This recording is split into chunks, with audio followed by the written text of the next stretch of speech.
بسم الله الرحمن الرحيم. في إطار فعاليات أو الفعاليات الأولى لاتحاد الفلاسفة العرب، وضمن نطاق اهتمام الاتحاد بتعميم الدرس الفلسفي وتسليط الضوء على الممارسات الفلسفية الجديدة. يسعدنا في هذا اللقاء أن نستضيف الأستاذة هدى الكافي من تونس الشقيقة، وهي طبعا صاحبة مبادرة تعليم الفلسفة للأطفال. تبنت المشروع ممكن لعدة سنوات، والحمد لله يعني مشروع آه، صح مجهود وخذ وقت، ولكن الحمد لله يعني في بوادر أمل. طبعا في هذا السياق نستقبل الأستاذة هدى الكافي. أهلا وسهلا بك في رحاب اتحاد الفلسفة العربية. أهلا بك، أهلا بك أستاذ، شكرا على الاستضافة. أستاذة هدى، بداية طبعا اسمحي لي أنا سأتكلم بلسان الشعب مش بلسان تفضل. مختص في الفلسفة. طبعا الهدف من الحديث بلسان الشعب هو توصيل المعلومة أو تبسيط المعلومة كي تصل إلى الجمهور، إلى جمهور المشاهدين. عندما نتكلم أو نتحدث ونقول الفلسفة للأطفال أو تعليم الأطفال الفلسفة، أول ما يتبادر لذهن المستمع أو المشاهد سيقول بطبيعة الحال: وما الفلسفة؟ ما هي الفلسفة؟ أستاذة هدى. شكرا على هذا السؤال، معناتها لأنه يتبادر إلى ذهن الناس عندما يستمعون لكلمة أو لعنوان الفلسفة الموجهة للأطفال، يذهب في اعتقادهم أننا سندرس الفلسفة إلى الأطفال، والحقيقة أننا لن ندرس الفلسفة لهم. يعني الفلسفة التي ندرسها لتلاميذ السنوات النهائية في البكالوريا مثلا، أو الفلسفة التي ندرسها في الجامعة، ليست هي نفس الفلسفة الموجهة للأطفال. وبالتالي من الضروري أن نوضح هذه النقطة. معناها الفلسفة الموجهة للأطفال هي عملية تدريب للأطفال على أن يفكروا وفق المنهج الفلسفي.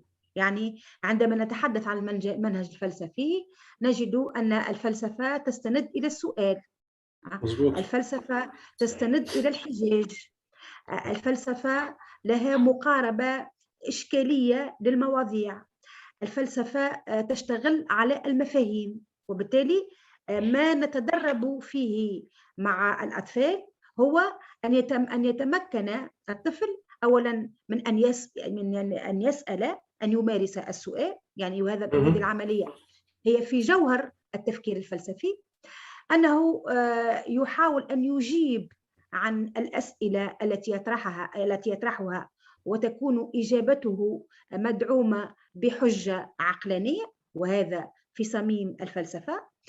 عندما يتحدث أو عندما يكون فكرة يستخدم مجموعة من المفاهيم، وهذه المفاهيم أيضا يجب أن يبحث في دلالتها، وهذا أيضا في جوهر التفكير الفلسفي، ثم أن يقارب المسائل بشكل إشكالي. ويمكن من خلال هذه المحاورة أن نتوسع، وأستطيع أيضا أن أقدم أمثلة عن هذه المقاربة الإشكالية للمواضيع. إجابة وافية وشافية، شكرا أستاذ هدى. وطبعا الموضوع حقيقة يحتاج إلى استفاضة وتوسع، ولذلك طبعا أعتقد سيكون لنا لقاء آخر مع حضرتك الفترة المقبلة نتوسع فيه بالشرح ونسمح فيه حتى بتدخلات وما إلى ذلك. ولكن في هذه الحلقة كان المقصود هو خلق إشعار أو توصيل شعار للمواطن العادي، لولي الأمر، للتلميذ، بأهمية الفلسفة، بأهمية الدور الفلسفي في المجتمع وفي حياتنا بصفة عامة. وكان واجب علينا طبعا بداية أن احنا نعرف ما هي الفلسفة أو ما الفلسفة أو ما المقصود بتعليم الفلسفة للصغار أو توجيه الدرس الفلسفي للصغار. حقيقة الأيامات الماضية طبعا تلقينا العديد من الاستفسارات والعديد من التساؤلات، معناها الطالب أو التلميذ سيكون معرض لضغط أكثر من خلال إضافة مادة أخرى وهي الفلسفة.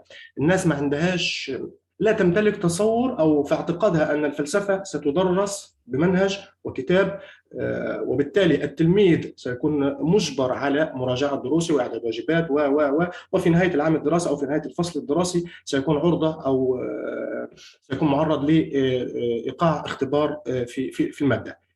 بناء عليه وبناء على التعريف السابق لحضرتك، طبعا انا اترك المجال لحضرتك باش ان انت توضح الفكره اكثر للمشاهد، سواء كان تلميذ او كان ولي امر او باحث او ما الى ذلك. دونك شكرا ايضا على هذا السؤال.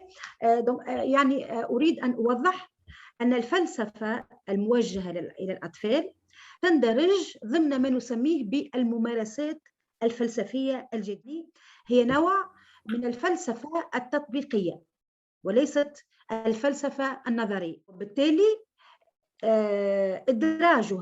ادراجها في معناها في المراحل التعليميه الاولى، في الابتدائي، في المرحله الابتدائيه، لن يكون بنفس الاسلوب الذي تدرج به المواد الاخرى.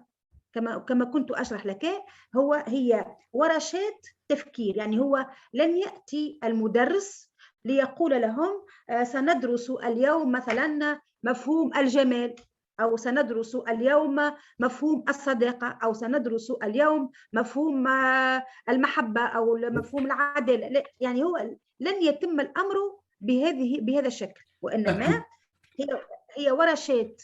ما نعرفش هل تستعملون كلمة ورشة؟ لا طبعا طبعا طبعا طبعا.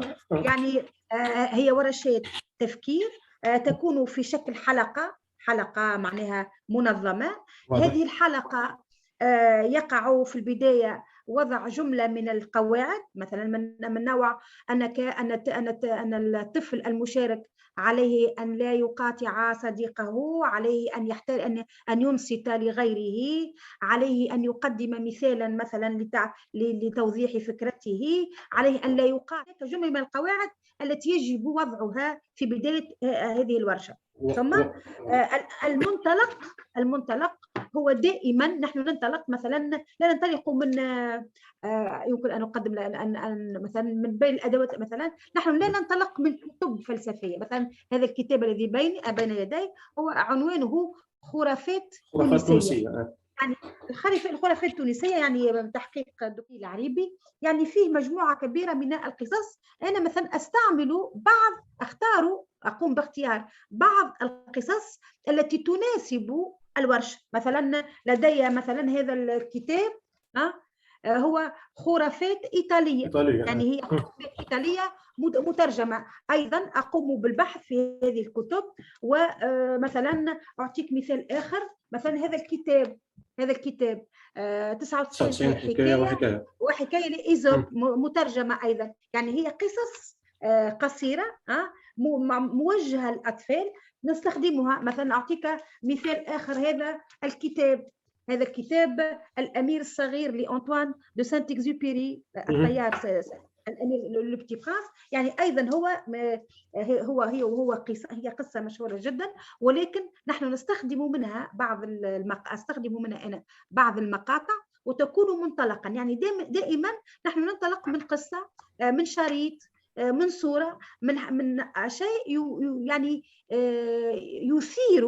يثير اهتمام الطفل أو الأطفال. ثم نطلب من الأطفال أن يطرحوا سؤالا. يعني من خلال تلك القصة يطرحون سؤال، كل تلميذ أو كل زوج من التلاميذ يطرحان سؤال، ثم يقع اختيار سؤال من ضمن تلك الأسئلة، ويكون دائما عن طريق التصويت. يعني أنه هو ليس درسا سيدرج في المقرر الرسمي وسيمتحن فيه التلميذ. هو فقط تدريب للتلميذ على أن يفكر على طرق التفكير. بالضبط. يعني وأن يفكر مع الآخرين. يعني في البداية تجد الطفل مثلا يجيب بطريقة ما، مثلا يقول الصداقة مثلا هو أن أتقاسم لمجتي مع صديقي، لكن الآخر يقول لا، صديقي هو من ألعب معه مدة من الزمن. لكن يعني عن طريق الحوار وعن طريق يعني مرور الكلمة من طفل إلى طفل يتغير تحديد المفهوم ويتطور، وهنا يعني يتطور نحو مزيد تعميق ذلك المفهوم. ما نعرفش واضح. لا واضح. لا واضح. كذا يعني من خلال الأمثلة هذه يمكن أن نفهم ما معنى هذه الممارسة الفلسفية مع الأطفال.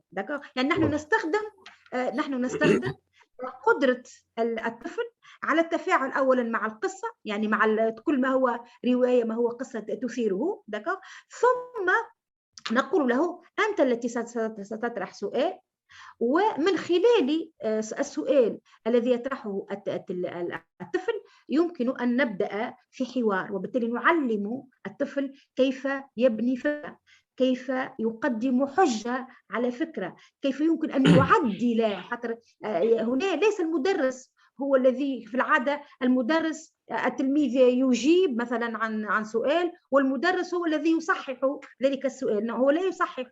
اختفت مركزية المعلم هنا بتختفي.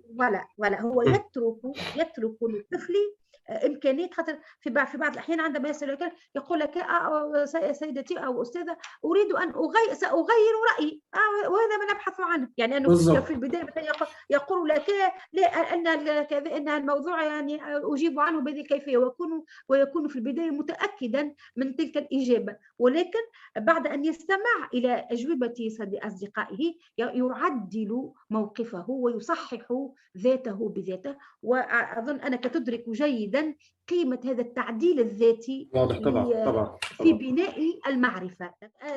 انا يعني دائما حتى هنا في تونس معناها اقول او واتوجه دائما للاولياء لاقول لهم هو ليس درسا في الفلسفه، وهو ليس يعني بالاسلوب الذي درسه او بالاسلوب الذي نعرفه في المدارس في البكالوريا. عندنا نحن عندنا السنه اللي هي الثانويه العامه.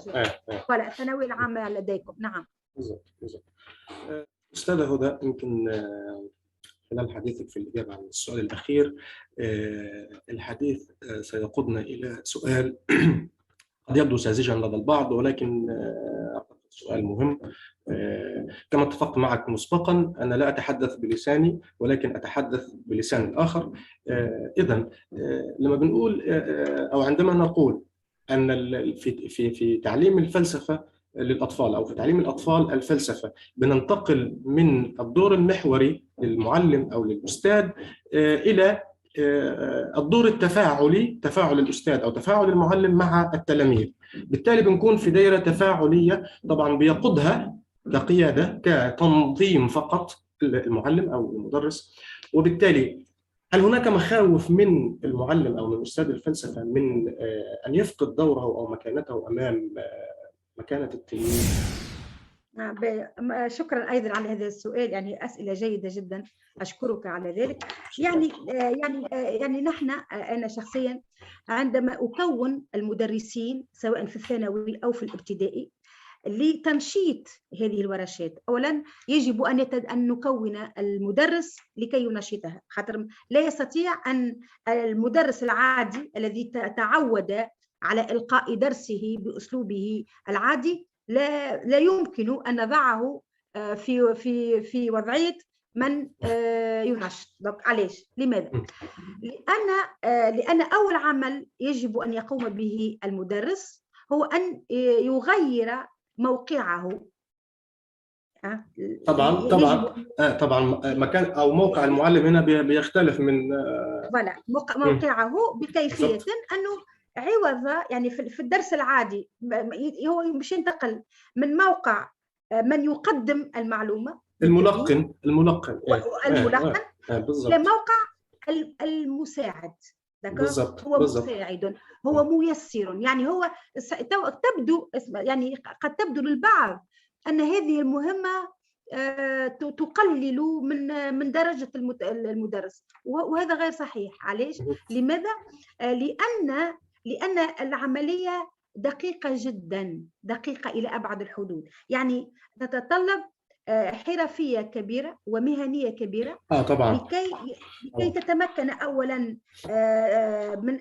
من أن القصة التي ستنطلق منها يجب أن تختارها بكل عناية لكي يفهمها التلميذ ولكي يتفاعل معها أولا، ثم كيفية أنك تطلب من التلميذ أن يسأل، يعني أنك تقبل كل الأسئلة التي يطرحها الأطفال. يعني أنه أنت تخرج من جبة انقطع البث. كنت أوريتك الأسئلة، هل رأيت الأسئلة؟ الأسئلة؟ لا باهي الوغ هل ترى معي هذه اللوحة؟ هل ترى؟ هي معقولة، ايه واضحة واضحة. هذه عينة من أسئلة الأطفال، يعني أنك فقط لأريك الكيفية التي نأخذ بها الأسئلة. واضح واضح. يعني أنت كمدرس أو كمنشط سوف تقبل جميع الأسئلة، يعني ليس هناك أسئلة جيدة وأسئلة غير جيدة، يعني تأخذ جميع الأسئلة، تكتب على اللوحة، على السبورة، ثم الأطفال هم الذين يصوتون على السؤال الذي سيكون سؤال الورشة. واضح واضح. واضح. دونك هنا ماذا نستنتج؟ يعني أنه المدرس هنا أو المنشط هو الذي يتبع تطور الأفكار لدى الأطفال وليس العكس. هل هذا واضح؟ لا واضح. وبالتالي لا أعتقد أن في هذا الأمر هناك مس من منزلة الأستاذ.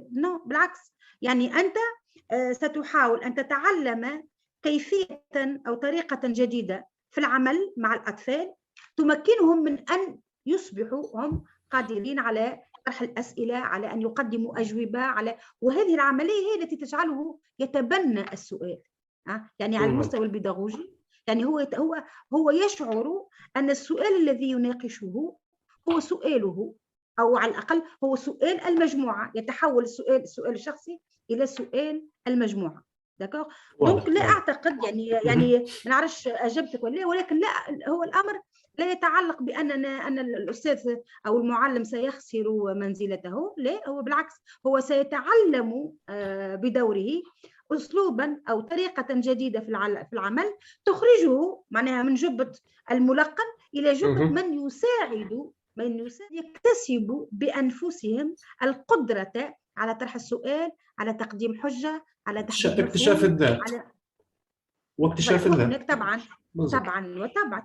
واكتشاف الذات. يعني أنه في آخر حلقة، بعد أن ينتهي الحوار، آخر حلقة من الحوار، نحن نعطي الكلمة للأطفال لنقول له ماذا تشعر، معناها كيف شعر، ما هو شعورك أثناء الورشة، وهنا نترك يعني الحوار حول الموضوع ليتساءل كل طفل عن شعوره الشخصي. هل شعر بالحماس؟ هل شعر بالحزن؟ هل شعر بالفرح؟ هل شعر بالارتياح؟ هل شعر بنوع من الضغط؟ وهنا يعني بالفعل يكتشف الأطفال أنفسهم، يعني يكتشفون كيف يتعلمون، وطبعا بهذه الكيفية تبنى المعارف، طبعا وفق هذه المقاربة الجديدة للتعلم بشكل عام. واضح. شكرا على التوضيح والاستفاضة. أتمنى تكون الرسالة بتاع الأستاذة هدى وصلت لكل مشاهد، سواء كان ولي أمر أو كان تلميذ أو كان معلم يخشى على مكانته أو يخشى أن يفقد مكانته المركزية داخل العملية التعليمية. أستاذة هدى، باعتبار أن حضرتك قدمتي أو فعلتي على أرض الواقع نموذج الفلسفة الموجهة للأطفال في تونس، السؤال كيف ترين جاهزية الوضع، سواء بالنسبة للتلميذ أو المعلم أو جاهزية المدرسة، الثلاثة اللي هم أركان العملية التعليمية الثلاثة في تونس طبعا؟ على الأقل في تونس على أقل تقدير. في الحقيقة هذا هو الهاجس الحالي، معناها، وهذا يعني محل جدل الآن. يعني هناك من بعض من الزملاء مع المتفقدين مثلا نجدهم متحمسون لفكرة الفلسفة الموجهة للأطفال، ولكن يريدون إدراجها كدرس. وهذا في تقديري خطأ كبير يجب التفادي. دونك يعني يجب الجاهزية. ماذا يجب؟ أولا يجب أن نبدأ بتكوين المدرسين. نقطة ممتازة. أولا يجب أن نكون المدرسين في هذه الممارسة الجديدة. ثم يجب أن نختار المدرس الذي هو بدوره مقتنع بهذه الممارسة.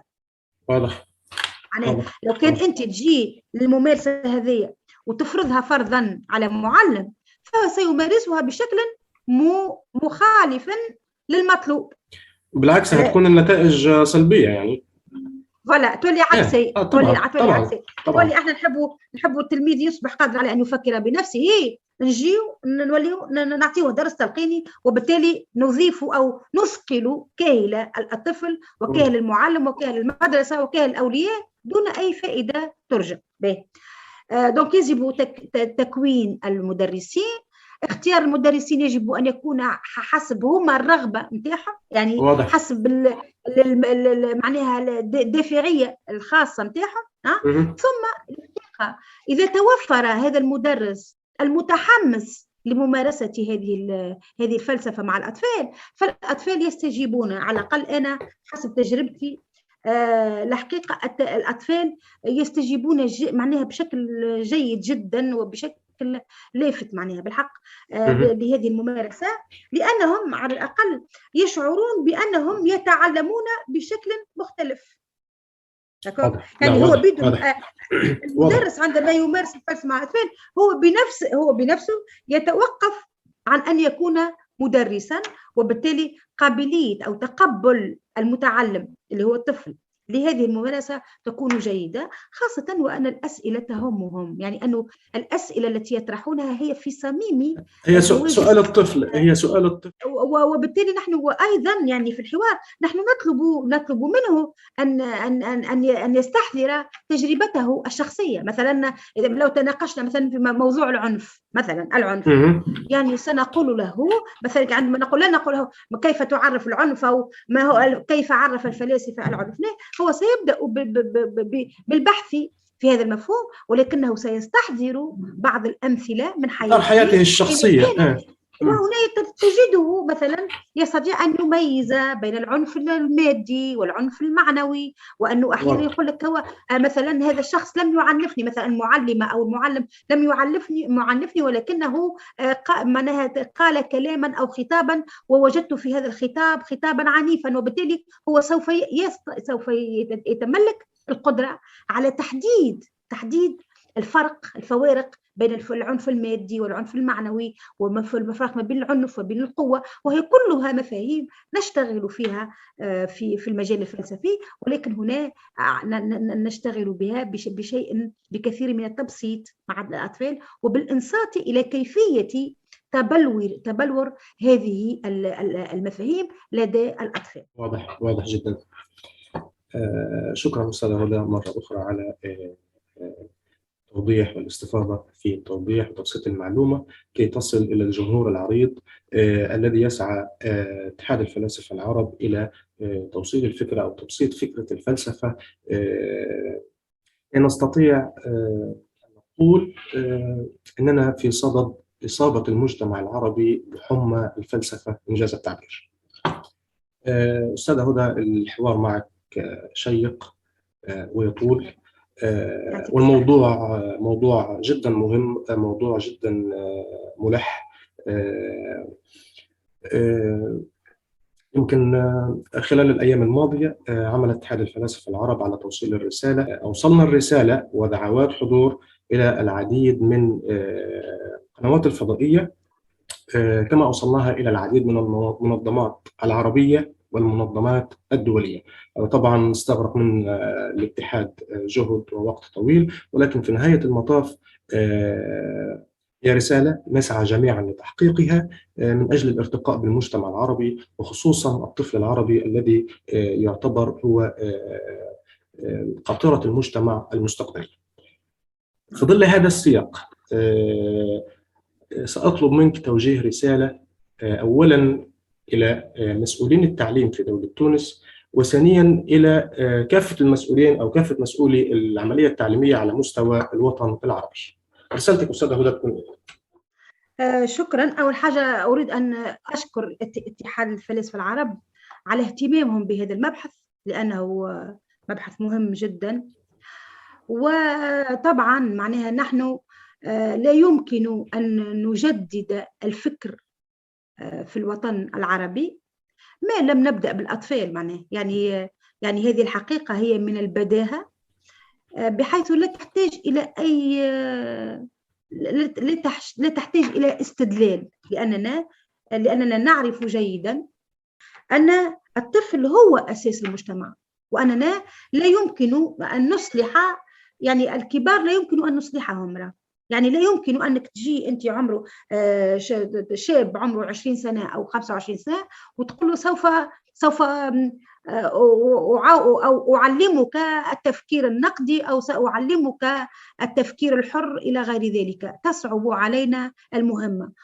ما لم تكن لديهم الرغبة فالعملية من الصعوبة بما كان تحقيقها. يعني أنا شخصيا يعني بحكم تجربتي في كمتفقدة عامة للتعليم الثانوي، وبحكم أنني درست الفلسفة في السنوات النهائية وكل، يعني أدرك جيدا صعوبة هذه المهمة عندما يصل المراهق أو يصل الشاب إلى سن متقدمة معناها نسبيا. وبالتالي الطفولة هي المرحلة التي يمكن أن نبني فيها كيفية التفكير الشخصي.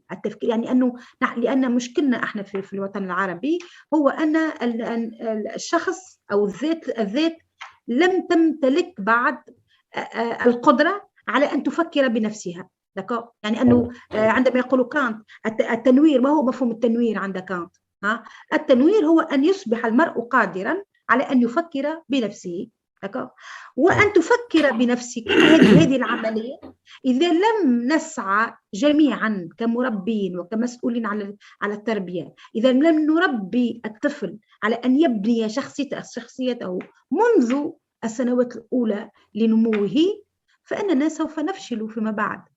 يعني تدريسنا الابتدائي للأسف يعني هو تدريس فيه قدر كبير من التلقين، فيه قدر كبير من التسلط، فيه قدر كبير من عدم احترام شخصية الطفل، وأحيانا قد يؤدي ذلك إلى منع إمكانية بناء الشخصية السوية، خاصة على مستوى البنية الذهنية للأفراد. دونك يعني أنا طلبي أو رسالتي أقول يجب أن نهتم بالأطفال وأن نهتم بنموهم الفكري منذ السنوات الأولى لدخولهم المدرسة، ومن هنا يمكن أن نبني من جديد المواطن الذي نريده. دونك هذه رسالتي معناها، وهي رسالة اليونسكو. يعني كما تعلم أنه يعني منذ أكثر من 10 سنوات يعني الفلسفة الموجهة للأطفال أصبحت من التوصيات الرسمية لليونسكو لجميع الدول، معناها سواء الدول العربية أو غير عربية. ولكن تعرفون جيدا أننا في الوطن العربي لم نهتم بالقدر الكافي، ولم نوفر جميع الشروط الضرورية لانتشار هذه المقاربة. يعني ما زلنا إلى حد الآن نستغرب من كلمة الفلسفة الموجهة للأطفال، يعني ونحملها عديد التصورات الخاطئة في حقيقة الأمر. يعني هي تصورات خاطئة. أنا شخصيا أسعى إلى تبديد كل هذه التصورات الخاطئة من أجل ترسيخها. وطبعا هنا دخلنا في محاولات للنشر والكتابة وكذا، وسننجح إن شاء الله في زرعها وفي إقناع الناس بجدواها وبوجاهتها. شكرا أستاذة هدى. احنا طبعا نتمنى أن الرسالة يا حضرات وزراء التربية والتعليم في الوطن العربي، نكرر مرة أخرى هذه هي الرسالة، هذه هي رسالة الأستاذة هدى الكافي التي تبنت مشروع تعليم الفلسفة للأطفال في دولة تونس الشقيقة. نتمنى الاهتمام بالمبادرة، نأمل الاهتمام بالمبادرة. أرسلنا لكم دعوات، ولاحقا بإذن الله تعالى سنرسل لكم الفيديو بعد تنسيقه، سيرسل لحضراتكم جميعا الفيديو. أتمنى أن يلقى الموضوع الاهتمام المناسب الذي يليق بالفلسفة ومكانتها وبأطفال اليوم الذين هم رجالات المستقبل وقادة المستقبل.